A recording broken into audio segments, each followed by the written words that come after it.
Hello friends, तो आज हम लेके आए हैं आपके पास नेस्टेड इफ और इफ एल्स इफ लैडर का कॉन्सेप्ट लेके। आप समझ रहे होंगे कि नेस्टेड इफ क्या है, थोड़ा सा कंफ्यूजन जनरेट होगा कि नेस्टेड इफ क्या है, ये इफ एल्स इफ लैडर क्या है। तो मैं आपको पिछले वीडियो में थोड़ा डेमो दिखा चुका था कि ये जो कॉन्सेप्ट होते हैं वो क्या होते हैं, बट मैं अभी एग्जैक्टली आपको बताने वाला हूँ कि ये क्या होते हैं। एक्चुअली आपके एग्जाम में भी पूछे जाते हैं। नेस्टेड इफ का यूज करके ये प्रोग्राम कीजिए, क्वेश्चन बनाइए। इफ एल्स इफ लेटर क्या होते हैं आपके इंटरव्यू में पूछे जाते हैं, और उनके उनसे कुछ क्वेश्चंस होते हैं जो बेसिकली उन्हीं का यूज करके बनाने के लिए दिया जाता है, क्योंकि ये हमारा एक कॉन्सेप्ट को क्लियर करता है। इसीलिए देखा जाता है इंटरव्यूअर की तरफ से कि आपको वो सब सारी कॉन्सेप्ट आती है या नहीं। तो चलिए हम लोग देखते हैं नेस्टेड इफ क्या होता है। ओके फ्रेंड्स, तो देखिए nested if, one or more if statement embedded with the if statement are called nested if. एक ही इफ कंडीशन के अंदर, मैंने आपको बताया इफ स्टेटमेंट लिखा होगा और कंडीशन, जब कंडीशन ये ट्रू होगा तो उसके अंदर आएगा।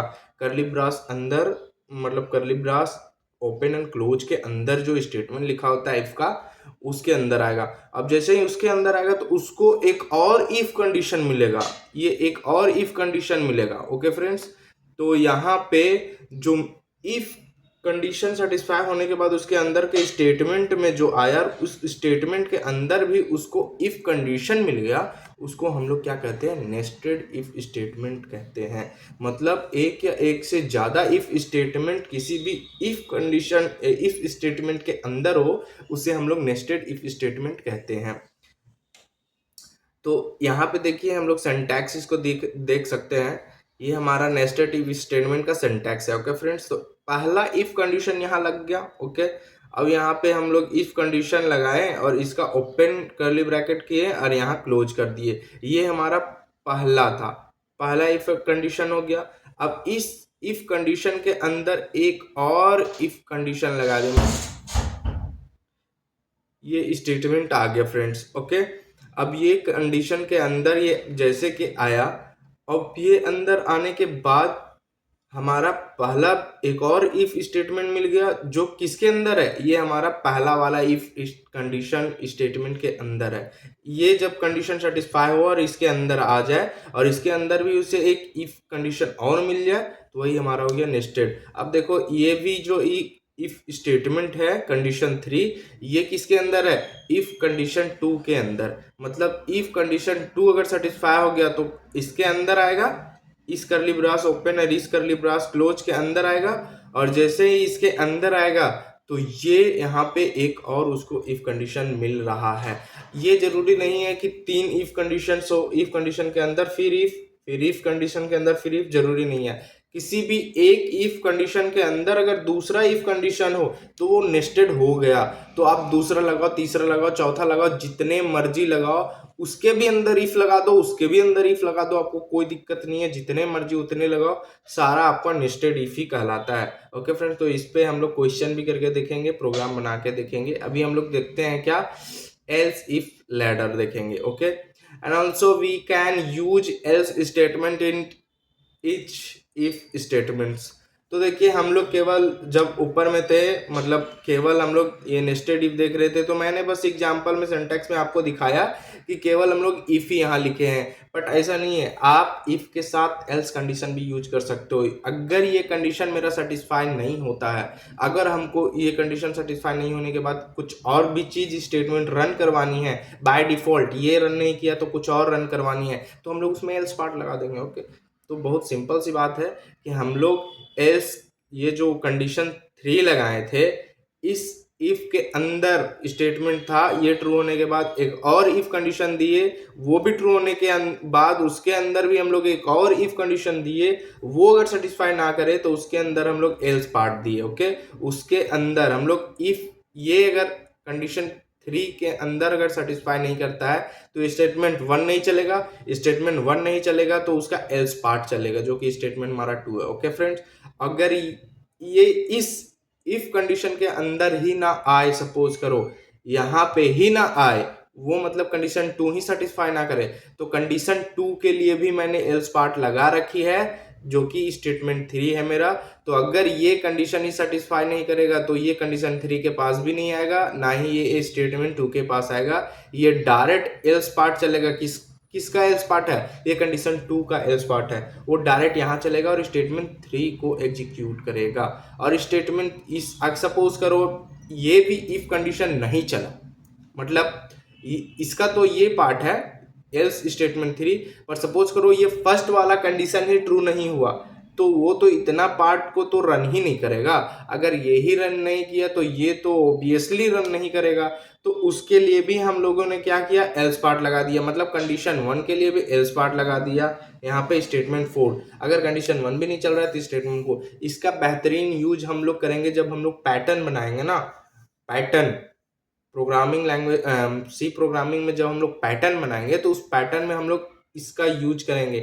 फ्रेंड्स, मैंने बहुतों का देखा है कि जो पैटर्न बनाते थे 4-5 लूप, 6 लूप, 7 लूप, 8 लूप, जितने चाहे उतने मर्जी यूज करके दिखाते हैं।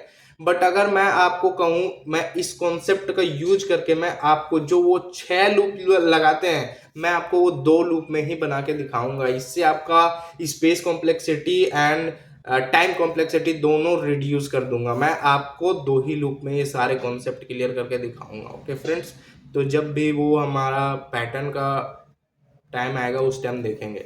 अगर आपको यकीन नहीं हो रहा तो हमारे शॉर्ट्स वीडियो भी आप देख सकते हो, वो 2 ही लूप यूज करके बनाया गया है। बटरफ्लाई है, आपको डायमंड पैटर्न है, वो 2 ही लूप ही करके यूज करके बनाया गया है। जो कि नॉर्मली में आप कहीं देखो तो आपको 6 लूप या 4 लूप दिख ही जाते हैं। देखो फ्रेंड्स, अब नेक्स्ट में हमारा इफ एल्स इफ लैडर। ये इफ एल्स इफ लैडर क्या होता है? The conditional statement and the statement can be associated in the following form. इस फॉर्म में अगर रहा, कोई भी प्रोग्राम के अंदर इस फॉर्मेट में रहा तो वो समझो इफ एल्स इफ लैडर के अंदर आता है, लैडर के कॉन्सेप्ट के अंदर आता है। मतलब नहीं समझ आया भाई? भाई कहने का मतलब है, अगर आपका इफ कंडीशन ट्रू नहीं हो रहा है, दूसरा एल्स पार्ट में जा रहा है, और उस एल्स पार्ट को भी हमको तभी रन करवाना है, तभी एग्जीक्यूट करवाना है जब उसमें भी कोई कंडीशन सेटिस्फाई हो। तो देखिए फ्रेंड्स, इस एल्स पार्ट में भी हम लोग इफ कंडीशन लगा दिए हैं, जो मैं आपको पिछले वीडियो में ये चीज बता चुका हूं। बट मैं अभी प्रॉपर गाइडेंस में बता रहा हूं कि इस चीज को कहते क्या है। ओके फ्रेंड्स, यहाँ पे जैसे कि ये कंडीशन 1 सेटिस्फाई नहीं किया तो स्टेटमेंट 1 नहीं चलेगा। अब एल्स इफ, यहाँ पे एल्स पार्ट इसका लगा दिया, अगर ये नहीं चला तो एल्स पार्ट चले, और इसमें भी तब चले जब इफ कंडीशन लगा दी, ये कंडीशन सेटिस्फाई तब। ये कंडीशन सेटिस्फाई नहीं होगा तो फिर इसके लिए भी हम लोग एल्स लगा दिए। अगर ये कंडीशन 2 भी सेटिस्फाई नहीं होता है तो एल्स पार्ट। तो मतलब ना ही हमारा स्टेटमेंट 1 चल रहा है, ना ही स्टेटमेंट 2 चल रहा है, तो बाय डिफॉल्ट फिर हमारा स्टेटमेंट 3 चलेगा फ्रेंड्स। तो ये हमारा सारा सिंटैक्स था। ओके फ्रेंड, तो चलिए हम लोग देखते हैं इन सारे सिंटैक्स, नेस्टेड इफ और एल्स इफ लैडर का यूज करके प्रोग्रामिंग करके देखते हैं फ्रेंड्स। ओके, तो फ्रेंड्स हम लोग यहाँ पे देखते हैं क्या, पहले नेस्टेड इफ का एक फाइल बना लेते हैं, नेस्टेड इफ डॉट सी। हम लोग एक फाइल बना लिए, उस फाइल का हम लोग नाम भी रख दिए हैं नेस्टेड इफ। अब हम लोग क्या करते हैं, 3 नंबर का फाइंड करने के लिए कौन सा इनमें से बड़ा है उसका नेस्टेड इफ का यूज करके बनाते हैं। Okay, find the largest one. Largest one find करने वाले हैं, तो हमको सबसे पहले फैसिलिटी इंक्लूड करनी पड़ेगी। कौन सी फैसिलिटी? आप जब भी सी प्रोग्राम बना रहे तो आपको ये फैसिलिटी देनी है, आप रट लो चाहे जो कर लो, studio.h आपको इंक्लूड करनी है। और ये इंट मेन जो है आपको यहाँ से स्टार्ट करनी है एग्जीक्यूशन के लिए। बट मैं आपको बता चुका हूँ कि ये करते क्यों है, इनका यूजेस क्या है। ओके, तो आपको दिक्कत नहीं है, ठीक है। तो मैं 3 वेरिएबल ले लेता हूँ, इंटीजर वेरिएबल, जो कि मेरा मेमोरी स्पेसेस लेने वाले हैं। अब मैं इसे यूजर से मंगवा लेने वाला हूँ कि आप इंटर करो 3 नंबर। जब तक मैं उसको बोलूँगा नहीं तो उसे समझ नहीं आएगा कि हमें करनी क्या है। मैं स्लैश n लगा ले रहा हूँ क्योंकि वो जब हम लोग इंटर करें वैल्यू को हमें नीचे लाइन में दे। ओके, अब मैं उस वैल्यू को जो वो कोई यूजर देगा उनको हम बताते हैं, जैसे मान लो आपका घर में कोई शादी होता है ना, तो कुछ सामान बाहर से आता है, ठीक है। तो मैं बोलता हूँ ना कि ये सामान वहाँ रख देना भैया, ये सामान वहाँ रख देना। इसी तरह सपोज करो यूजर आपको वैल्यू दे रहा है, तो मैं बोल रहा हूँ जो सामान आने वाला है वो हमारा इंटीजर टाइप का है। वो सामान को बोलूंगा कि एट द एड्रेस ऑफ ए के पास पहला सामान भेज देना, जो दूसरा सामान आएगा at the address of B के पास भेज देना, जो तीसरा सामान आएगा at the address of C के पास भेज देना। तो इस चीज को यूज क्यों करते हैं मैं आपको बता चुका हूँ। अब मेरा तीनों सामान जो है रखा गया, यानी तीनों वैल्यू जो है मेरा रखा गया। अब उनको क्या करना है, एक वैल्यू उठा के दूसरा वैल्यू के साथ उसको कंपेयर कर देनी है, ठीक है। तो मैं इफ कंडीशन लगा रहा हूँ कंपेयर करने के लिए।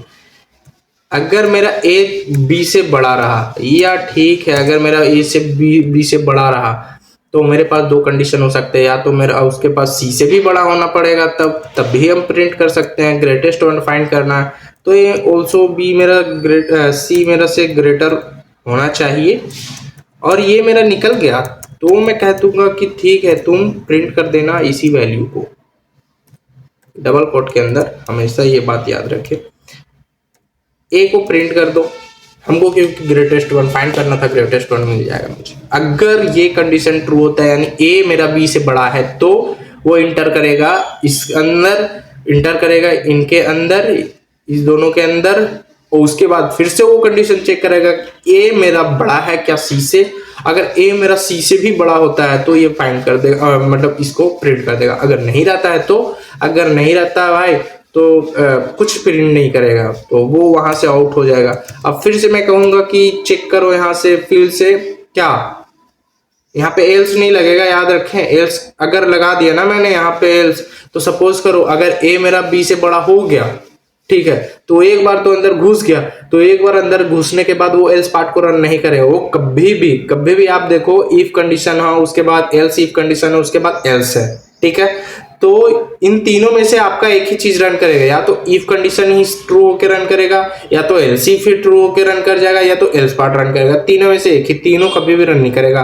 तो अगर मैंने यहाँ पे एल्स लगा दिया और ये बाय डिफॉल्ट इसमें घुस गया, मान लो ए इज ग्रेटर देन बी है और वो घुस गया एक बार अंदर, बट अंदर घुसने के बाद उसको ए इज लेस देन ए मिल गया, तो वो ना ही ये प्रिंट करेगा और ना ही ये एल्स पार्ट सब रन करेगा। क्योंकि एल्स पार्ट इसलिए नहीं रन करेगा क्योंकि वो एक बार इफ में इसके अंदर घुस गया है, इस इफ के अंदर घुस गया है। और एल्स पार्ट किसका रहेगा, इसी इफ का रहेगा, समझे, इसी इफ का रहेगा एल्स पार्ट, जो इसके नीचे यहाँ पे हम अगर सपोज करो एल्स पार्ट यहाँ लिख रहे हैं, तो ये एल्स किसका है, ये एल्स इसका है। अगर आप यहाँ पे एल्स लिखते हो ना फ्रेंड्स, आप इसके नीचे एल्स लिखोगे तो ये क्या करेगा, अगर ये ए इज ग्रेटर देन सी नहीं रहेगा तो इसका एल्स चलेगा। तो ये किसका एल्स है, इस इफ का ये एल्स है और इस इफ का ये एल्स है। तो आपको अगर ये इफ नहीं चलेगा तो ये एल्स चलेगा, ये इफ नहीं चलेगा तो ये एल्स चलेगा। तो अभी मैं इनको हटा दे रहा हूं, मैं आपको बस समझा रहा था कि यहाँ पे बस एक ही चलेगा, या तो एल्स चलेगा, या तो एल्स इफ चलेगा, या तो इफ चलेगा। तो तीनों में से तीनों नहीं चलते, कोई एक ही चलते हैं। तो अगर यहाँ पे ऐसा सिचुएशन आया तो मतलब बाय डिफॉल्ट अगर ये रन नहीं कर रहा है शुरू वाला, तो फिर से चेक करना कि भैया मेरा क्या बी ए से बड़ा है, तो बोलेगा हाँ भैया बी तो ए से बड़ा है। तो करेंगे ठीक है भैया, आपको एक और बस एक काम और दे रहे हैं कि बी को चेक कर लो सी से भी क्या बड़ा है, तो बोले हाँ भैया आप कर लो। मैं आपको एक चीज बताता हूँ, अगर कोई भी स्टेटमेंट आप लिख रहे हो, तो अगर आपका वन लाइन ऑफ कोडिंग है उसके नीचे, तो आपको कर्ली ब्रैकेट देने की जरूरत नहीं हो पड़ती है सी लैंग्वेज में, ओके।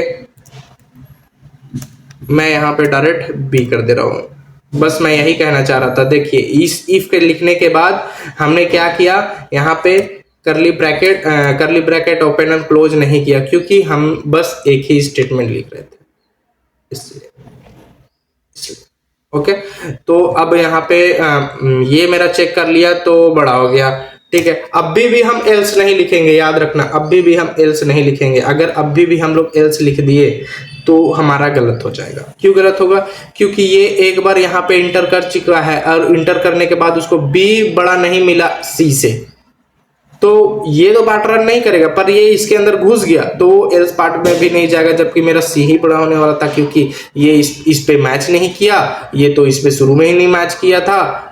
तो एल्स पार्ट में भी नहीं जाएगा, इसीलिए यहाँ भी हम लोग इफ कंडीशन यूज करेंगे। अब ए मैंने आपको नेस्टेड इफ का कॉन्सेप्ट तो यहाँ पे ऊपर में ही बता दिया कि यहाँ इफ लगा दिए तो नेस्टेड इफ हो गया। आप इस इफ के भी अंदर इफ लगा सकते हो अगर आपको रिक्वायरमेंट पड़ा तो, पर हमें अभी रिक्वायरमेंट नहीं थी, तो हम यहाँ पे डायरेक्ट लिख देते हैं सी इज ग्रेटर देन ए हो एंड लगा देते हैं। मैं क्योंकि मुझे अब नीचे और नेस्टेड इफ नहीं करवानी, आपको समझा दिया मैंने concept. Okay, C is greater than मेरा बी हो। अब मैंने आपको अभी भी बताया कि एक ही अगर लाइन लिखने जा रहे हैं हम लोग किसी भी इफ के कंडीशन के अंदर, तो या तो आपका लूप भी रहेगा ना, मैं आपको लूप बताने वाला हूं लूप क्या होती है। तो आपका कोई भी स्टेटमेंट रहा, कोई भी कॉन्सेप्ट रहा, तो एक ही लाइन अगर है तो करली ब्रैकेट देने का जरूरत नहीं है। तो हम यहाँ पे %d लिख देते हैं और यहाँ पे सी को प्रिंट कर देते हैं। ओके फ्रेंड्स, अब हमने यहाँ रिटर्न 0 नहीं करवाया है तो रिटर्न 0 करवा देते हैं। हम पहले रिटर्न 0 करवा दिए, अब इसको हम लोग रन करके देखते हैं। ओके फ्रेंड्स, तो इसको हम लोग रन करते हैं। ये देखो, ये हमारा सक्सेसफुली रन हो गया। मैं इस टर्मिनल को पहले क्या करता हूँ, क्लियर कर देता हूँ, आपको ज्यादा बेहतर दिखेगा। हाँ, मैं इंटर करता हूँ 8 इंटर 45 इंटर 63। देखिए फ्रेंड्स, आपका जवाब मिल चुका है 63। आपका जवाब यहाँ 63 मिल गया, मतलब आपको कॉन्सेप्ट ये समझ आ गया बेहतरीन तरीके से कि इफ कंडीशन क्या होती है, ऐसे कैसे रन होती है। मैं आपको ये भी बता चुका हूँ कि अगर यहाँ एल्स लिखते तो क्या दिक्कत आन पड़ती, क्योंकि वो एक बार इसके अंदर तो घुस गया, इसके अंदर घुस गया। अब घुसने के बाद ये रन नहीं किया तो ये तो रन करेगा ही नहीं, बट उसके बाद वो एल्स पार्ट में रन नहीं करेगा, क्योंकि वो जो एल्स रहता, इसके नीचे जो एल्स रहता वो किसका एल्स रहता, ये इस इफ का एल्स रहता, और इस इफ में एक बार वो एंटर कर चुका है। तो या तो इफ एक ही बार चलेगा या तो एल्स पार्ट एक ही बार चलेगा, कोई भी एक ही चलता है, तीनों नहीं चलते हैं। ओके, मैं आपको यही समझाने वाला था इसमें। अब हम लोग को क्या देखनी है, हम लोग एल्स इफ लैडर देखते हैं, जो कि हम लोगों ने कॉन्सेप्ट पिछले वीडियो में उसका बना चुका था। तो बनाने के बाद भी मैं एक बार इस वीडियो में आपको बताना चाह रहा हूँ एल्स इफ लैडर का यूज करके। ओके फ्रेंड्स, तो मैं इसे यहाँ से रिमूव कर दे रहा हूँ। एल्स इफ लैडर का यूज कर रहे हैं, यहाँ एंड इसी ऑपरेटर में लगा दिए। बी इज ग्रेटर देन, यहाँ पे भी चेक कर ले, sorry, A is greater then यहाँ पे चेक कर ले रहे हैं सी से। ठीक है, अब मैंने अभी आपको समझाया कि हम एक ही स्टेटमेंट लिखने वाले हैं, इसीलिए हमको क्या की जरूरत नहीं है, हमें ब्रैकेट की जरूरत नहीं है। वो मेरा लाइन ऑफ कोडिंग बढ़ाया है, इसलिए हम लोगों ने यहाँ पे ब्रैकेट नहीं दिया। तो आप धीरे धीरे जैसे कि प्रोग्रामर बनते जाओ तो क्या करो ना, चीज़ों को शॉर्ट में लिखने की कोशिश करते जाओ। यहाँ पे एक इफ लगा दिया, अब यहाँ डायरेक्ट हम लोग क्या करते हैं, एल्स इफ भी लगा देते हैं। अगर वो नहीं चला, पहला वाला लाइन अगर हमारा नहीं चलता है तो ये लाइन हमारा चलता है, if else B is greater than हमारा ए से क्या ला दे, और एंड वो बी इज ग्रेटर देन हमारा सी हो जाए। अब यहाँ भी हम लोग प्रिंट एफ का कमांड हम लोग यूज करते हैं, और इसमें क्या करते हैं, हम लोग बी को प्रिंट करवा दे रहे हैं। अब हम लोग जो करते हैं वो एल्स पार्ट करते हैं, यहाँ पे डायरेक्ट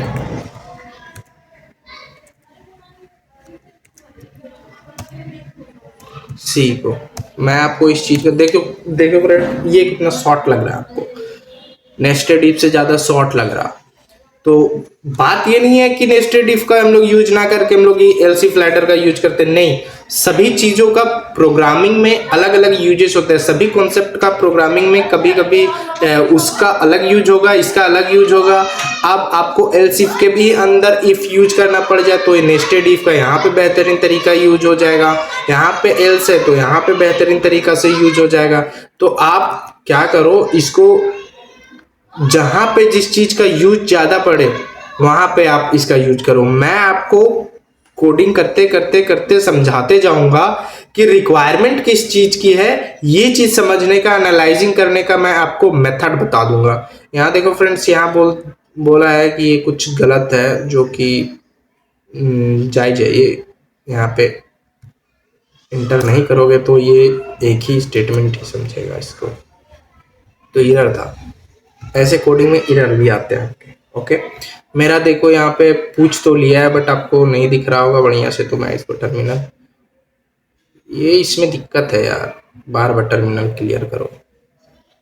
यहाँ पे देखो 56 मैंने इंटर किया, 45 इंटर किया, 78 इंटर किया, सब मैं सबसे छोटा वैल्यू इंटर करता हूँ यहाँ पे।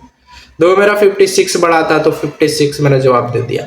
ओके, ये रन किया, ये सेटिस्फाई नहीं किया, तो ये रन किया, ये सेटिस्फाई नहीं किया, तो ये बाय डिफॉल्ट रन कर जाएगा। ऐसा ही कॉन्सेप्ट इसमें यूज होता है। तो मिलते हैं नेक्स्ट वीडियो में हम लोग एक बेहतरीन कॉन्सेप्ट के साथ, स्विच स्टेटमेंट को लेकर के। स्विच स्टेटमेंट क्या होता है, मैं आपको पिछले वीडियो में उसका थोड़ा सा बता चुका हूँ कि स्विच स्टेटमेंट भी एक कंडीशनल स्टेटमेंट होते हैं, बट मैं आपको डीप में कल बताने वाला हूं, तो आप नेक्स्ट वीडियो को स्किप ना करें। वो भी बहुत ही स्विच स्टेटमेंट यूज करने वाली चीज है, बहुत ही बेहतरीन। कैलकुलेटर वगैरह सब अगर हम लोग बनाने सोचते हैं तो वही स्विच स्टेटमेंट का यूज करते हैं। मंथली टाइम काउंटिंग ये सब अगर निकालना चाहते हैं, कुछ भी इंपॉर्टेंट चीज, वो स्विच स्टेटमेंट का मस्ट रोल रहता है। तो मैं नेक्स्ट वीडियो स्विच स्टेटमेंट वो लेके आने वाला हूँ, तो आप बने रहिए मेरे यूट्यूब चैनल पे। Thank you friends.